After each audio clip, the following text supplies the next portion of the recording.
你可能视频中看不出来有多大，这可是一整只羊下锅。来，走近点看一下。我现在已经到米拉拉家了，现在真的很忙啊！哇，伊犁真的是在待客方面绝对是最高礼仪啊！这是各地方有各个地方的待客之道，都不一样。但是我觉得伊犁的格外隆重啊！这是我妈妈自己熬的，你会不会？我不会。好啦，姥姥要做什么？姥姥做肉呢。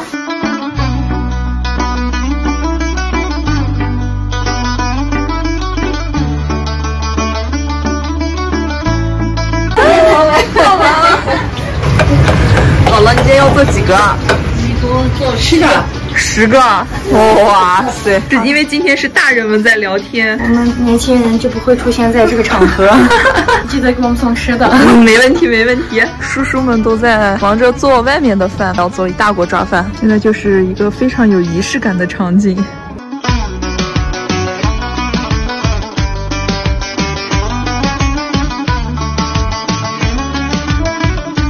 家人们都已经坐到房子里了，这就是米拉拉的家，你们见过吗？这就是米拉拉的家。客人都来了，坐到家里以后才开始宰羊啊。在这里维吾尔族也好，包括哈萨克族也好，家里来了尊贵的客人，一定是要现宰羊，而不是拿出冻肉来或者买点肉，一整只羊宰掉。到时候我们就看他做熟的样子吧。这个小家你要给谁送呢呀？看这么多好吃的，米拉拉都把它怎么可能吃不上呢？都给他们准备好了，给他们送上去。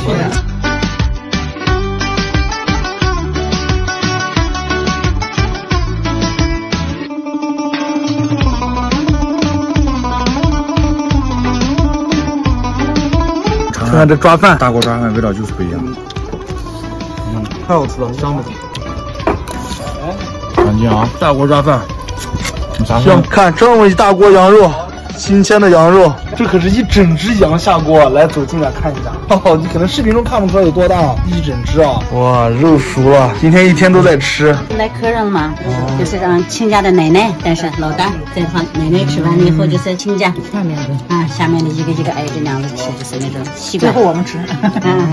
今天吃完饭了，准备走了。OK， 我们今天吃好喝好了，吃了一肚子的肉啊！这块这应该是第一次从头开始参加维吾尔族朋友的婚礼吧？第一次，真是第一次。期待明天吧。OK， 拜拜，回去休息了。